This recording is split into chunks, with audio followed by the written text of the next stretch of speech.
Hello friends, this is Soumati Bhattacharya.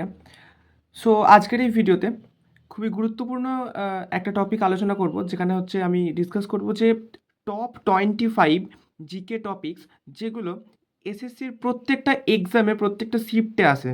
হ্যাঁ, আমি previous ইয়ারকে দেখে প্রত্যেকটা টপিকগুলোকে এখানে আলোচনা করেছি, যে টপিকগুলো তোমরা দেখলে বুঝতে পারবে যারা প্রিভিয়াস ইয়ার কোয়েশ্চেন করেছো যে এই টপিকগুলোতে সত্যি কোয়েশ্চেন থাকে কি না। সো আমি প্রথমে বলবো যে তোমাদের এক্সাম, অনেকগুলো এক্সাম সামনে আসতে চলেছে। সো সেই সমস্ত এক্সামগুলোতে এই টপিকগুলো লাগবেই।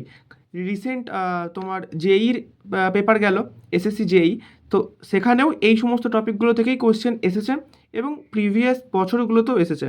সো শুধুমাত্র টপিক না, কিভাবে রেডি করবে সেটাও একটা অ্যাপ্রোচ আমি এই ভিডিওতে বলবো।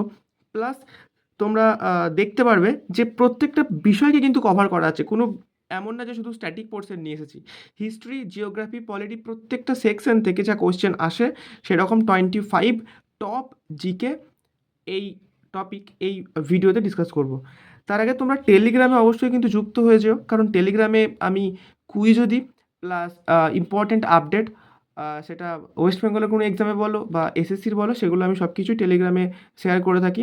অলরেডি অনেকেই যুক্ত হয়ে আছে, সো তোমরাও যুক্ত হয়ে যাও। ওকে, এবার মূল টপিকে এসে যাই।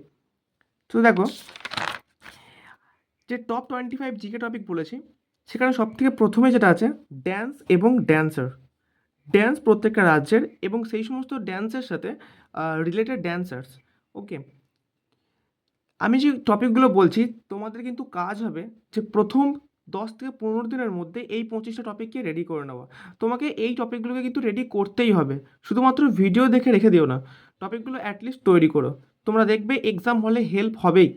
ওকে, তারপরে হচ্ছে আর্টিকেল, সংবিধানের বিভিন্ন আর্টিকেল, মানে এই আর্টিকেল থেকে কোয়েশ্চেন প্রত্যেকটা শিফটে আসে, প্রত্যেকটা শিফটে। হ্যাঁ, তো সংবিধানের বিভিন্ন আর্টিকেলস যেগুলো আছে ইম্পর্টেন্ট, সেগুলো তোমাকে করতে হবে। নিয়োগ, যে ইম্পর্টেন্ট যে সমস্ত অ্যাপয়েন্টমেন্টগুলো হয়েছে, সেটা রিসেন্ট বলো, সেখান থেকে কোয়েশ্চেন। ওকে, মানে এটা কারেন্টের পার্ট হয়ে গেল, ঠিক আছে। ইম্পর্টেন্ট যে অ্যাপয়েন্টমেন্ট, সো সেটা করে নেবে। অ্যামেন্ডমেন্ট, ঠিক আছে, যে সংশোধনগুলো হয়েছে, সংবিধানের বিভিন্ন সংশোধন, বিভিন্ন ইম্পর্টেন্ট সংশোধন, ঠিক আছে, যেমন 42 constitutional amendment act, 44 constitutional amendment act, যেগুলো ইম্পর্টেন্ট খুব, সো সেগুলো তোমাকে করতে হবে।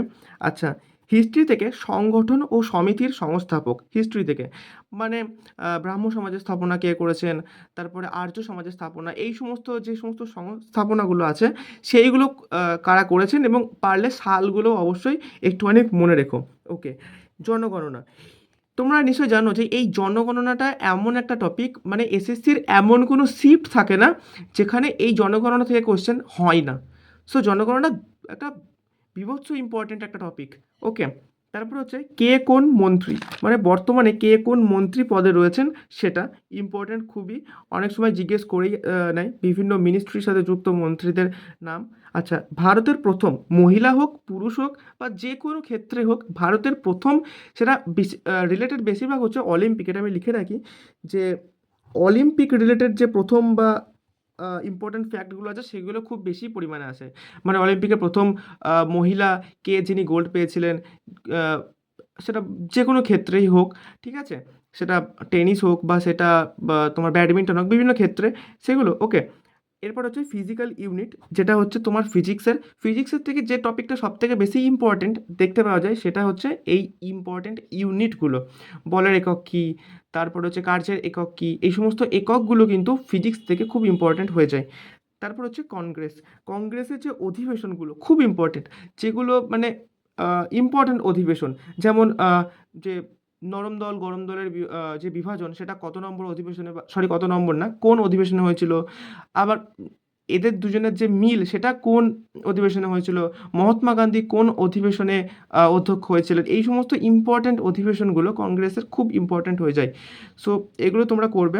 আর যে টপিকগুলো বলছি, তোমাকে চেষ্টা করতে হবে সেই টপিকের একদম সমস্তটা পড়বো, সমস্তটা মানে একদম ডিটেল নলেজ আমি নেওয়ার চেষ্টা করব, সেইভাবে কিন্তু তোমরা পড়বে। ওকে, এরপরে দেখো ইম্পর্টেন্ট ফ্যাক্টস অফ দিল্লি সালতানাত, মানে হচ্ছে দিল্লি বংশের এবং মুঘল বংশের, এইটা খুবই ইম্পর্টেন্ট, হিস্ট্রির মধ্যে পড়ে যায় যে দিল্লি বংশ এবং মুঘল বংশের যে সমস্ত শাসকরা রয়েছেন, তারা যে কাজগুলো করে গেছেন, যেমন আকবরের যে কাজগুলো রয়েছে, বাবর যে কাজগুলো করেছেন বা যে যুদ্ধগুলো লড়েছেন, সেই সমস্ত কাজগুলো খুব বেশি পরিমাণে কিন্তু এক্সামে আসে, ঠিক আছে? বা বিভিন্ন যেমন ধরে নাও এরকম এলো যে তুর্কানি চেহেলগানি কে কে চালু করেছিলেন? বা দাগ হুলিয়া প্রথা কে চালু করেছিলেন? এই সমস্ত কোয়েশ্চেনগুলো আমি বলার চেষ্টা করছি। ওকে? তারপরে হচ্ছে প্রেজেন্ট গভর্নর এবং সিএম। বিভিন্ন রাজ্যের যে গভর্নর এবং সিএম রয়েছেন সেখান থেকে কোয়েশ্চেন কিন্তু বেশিরভাগই গভর্নরটা বেশি দিয়ে দেয়। কারণ সিএমটা মোটামুটি সবাই জানে, গভর্নরটা অনেকে স্কিপ করে যায়। সো এই গভর্নর থেকে কোয়েশ্চেন কিন্তু এসে যায়। তারপর হচ্ছে কেমিক্যাল ফর্মুলা। কেমিস্ট্রিতে কেমিক্যাল ফর্মুলা রিলেটেড কোয়েশ্চেন খুব বেশি পরিমাণে আসে। ঠিক আছে? মানে কেমিস্ট্রি থেকে কোয়েশ্চেন আসা বলতে এই সমস্ত এই ফর্মুলা রিলেটেড কোয়েশ্চেনই আসে বেশি। ওকে, তারপর হচ্ছে ইম্পর্টেন্ট পর্বত বিভিন্ন রাজ্যের। আচ্ছা, বিভিন্ন রাজ্যের যে পর্বতগুলো রয়েছে মানে এমন কোয়েশ্চেন দিয়ে দেয় যে এই পর্বতটা কোন কোন রাজ্যের মধ্যে দিয়ে গেছে। ঠিক আছে, পারসনাথ পর্বত কোন রাজ্যের মধ্যে রয়েছে, ঠিক আছে? এই ধরনের কোয়েশ্চেনগুলো খুব বেশি পরিমাণে দেয় বিভিন্ন যে এসএসসির এক্সামগুলোতে। তারপর হচ্ছে সংবিধান সভা। সংবিধান সভার যে গঠনটা মানে যে গঠনটা হয়েছিল সেই গঠনের সময় প্রথম অধ্যক্ষ বা সেই গঠনের সময় কতজন সদস্য ছিলেন, কতজন স্বাক্ষর করেছিলেন সংবিধানে, বা সেই যে প্রসেসটা সেই গঠন রিলেটেড কোয়েশ্চেন খুব বেশি পরিমাণে কিন্তু আসে। বিভিন্ন স্টেটসের খনিজ সম্পদ, মানে বলতে চাইছি যে কয়লা উৎপাদনে কোন রাজ্যটা টপ করছে, লোহা উৎপাদনে কোন রাজ্য টপ করছে, এই সমস্ত কোয়েশ্চেনগুলো কিন্তু জিওগ্রাফি থেকে শিফটে দেখতে পাওয়া যায়। ওকে, তোমরা হয়তো রিলেট করতে পারছো। নেক্সট হচ্ছে RBI, reserve bank of India. RBI থেকে কোশ্চেন শিফটে এসেই যায়। আরবিআই স্থাপনা, আরবিআই কোন অ্যাক্টের দ্বারা হয়েছিল, বা বর্তমান আরবিআইয়ের গভর্নর, এই ধরনের কোশ্চেনগুলো আরবিআই থেকে দেখতে পাওয়া যায়, মানে ব্যাঙ্ক রিলেটেড কোশ্চেন। ওকে, ইম্পর্টেন্ট স্পোর্টসের ইভেন্ট, মানে এটা কারেন্ট অ্যাফেয়ার্সের পার্ট। স্পোর্টস থেকে দেখবে, কারেন্ট অ্যাফেয়ার্সের স্পোর্টস থেকে একটা কোশ্চেন কনফার্ম থাকবেই থাকবে। সেটা কে জিতেছে হতে পারে, বা হয়তো কোনো ইভেন্ট কোথায় হতে চলেছে সেটা হতে পারে, ঠিক আছে? আর হচ্ছে পিরিয়ডিক টেবিল। পিরিয়ডিক টেবিল থেকে কোয়েশ্চেন এসে যায় যে এই মৌলটা কোন শ্রেণীতে বা কোন বর্গে রয়েছে, এই ধরনের কোয়েশ্চেনগুলো। তারপরে রিসেন্ট অ্যাওয়ার্ড, ঠিক আছে? রিসেন্ট অ্যাওয়ার্ডকে পেয়েছেন, বুঝতে পারছো এগুলো কারেন্ট অ্যাফেয়ার্সের পার্ট। তারপর হচ্ছে ইম্পর্ট্যান্ট সেন্ট্রাল এবং স্টেটস গভর্নমেন্টের যে স্কিম, বিভিন্ন রাজ্য এবং সেন্ট্রালের যে স্কিমগুলো চালু হয়ে থাকে সেগুলো কি রিলেটেড বা কবে চালু হয়েছে, খুব কোয়েশ্চেন এইগুলো আসে, ঠিক আছে? তো এইটা কিন্তু তোমাদের করে রাখতে হবে।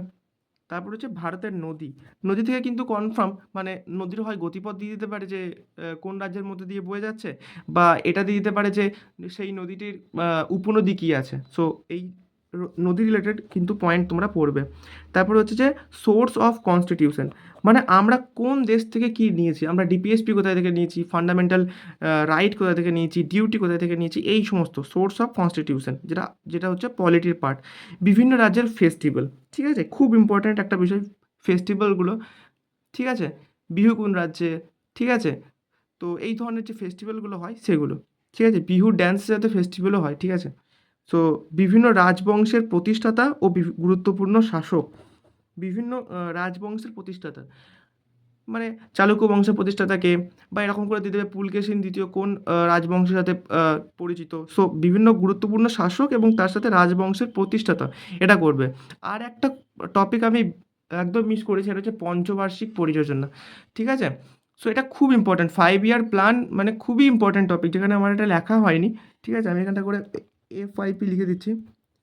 এটা কিন্তু তোমরা একদম মিস করো না, কারণ এটা হচ্ছে যে ইকোনমিকের একটা এমন টপিক যেখান থেকে কোশ্চেন এসএসসি খুবই করে। সো এইটা ছিল তোমাদের 25 এমন টপিক যেখান থেকে মানে রিপিটেডলি কোশ্চেন এসএসসি করেই থাকে, ঠিক আছে? এবার আমি বলি যে কীভাবে তোমরা প্রস্তুত করবে এই টপিকগুলো। তোমার প্রথম লক্ষ্য থাকবে যে লুসেন্ট থেকে এই টপিকগুলো পড়বো। ওকে, লুসেন্ট থেকে পড়ার পরে তোমরা যদি লুসেন্ট না পারো তো তরুণ গোয়েল বইটাও কিন্তু পড়তে পারো, কারণ এই তরুণ গোয়েল বইটাও কিন্তু খুব সুন্দর বই বাংলাতে পড়ার জন্য। সো লুসেন্ট অথবা তরুণ গোয়েল বই থেকে তুমি এই টপিকগুলো ডিটেলস পড়লে, পড়ার পরে ইউটিউবে ভিডিও সার্চ করলে, সেই ইউটিউব থেকে ভিডিও থেকে তুমি আরও ডিটেলসে নলেজ নিলে, দেখবে সেম জিনিসই কিন্তু এই ভিডিওতেও বলা হয়েছে, এমন কিছু এক্সট্রা কিছু থাকবে না, ঠিক আছে? সো যদি এক্সট্রা কিছু থাকে তাহলে সেটা তুমি নোট ডাউন করে নেবে, আর তারপরে হচ্ছে মাল্টিপল টাইম রিভাইজ করবে। সো দেখবে খুব ইজিলি তোমরা এই টপিকগুলোকে রেডি করে নিতে পেরেছো। তো এই ছিল 25 জিকে টপিকস। তোমরা অবশ্যই কমেন্ট করে জানাবে যে এই টপিকগুলোকে কি তুমি দেখতে পেয়েছো প্রিভিয়াস ইয়ারের কোশ্চেনে আসতে? যদি পাও তো অবশ্যই কমেন্টে জানাবে কেমন লাগলো টপিকগুলো। ওকে, আর কিছু সাজেশন দেওয়ার থাকলে অবশ্যই দেবে, আমার ভুল হতেই পারে কোনো কিছুতে, অবশ্যই। আর টেলিগ্রামে যুক্ত হয়ে যাও, আর তুমি চাইলে আমাকে ইনস্টাগ্রামে ফলো করতেই পারো। ওকে, লিঙ্ক দেওয়া থাকবে ডেসক্রিপশনে। সো থ্যাংক ইউ, আর টপিকগুলো কিন্তু অবশ্যই রেডি করে নিও।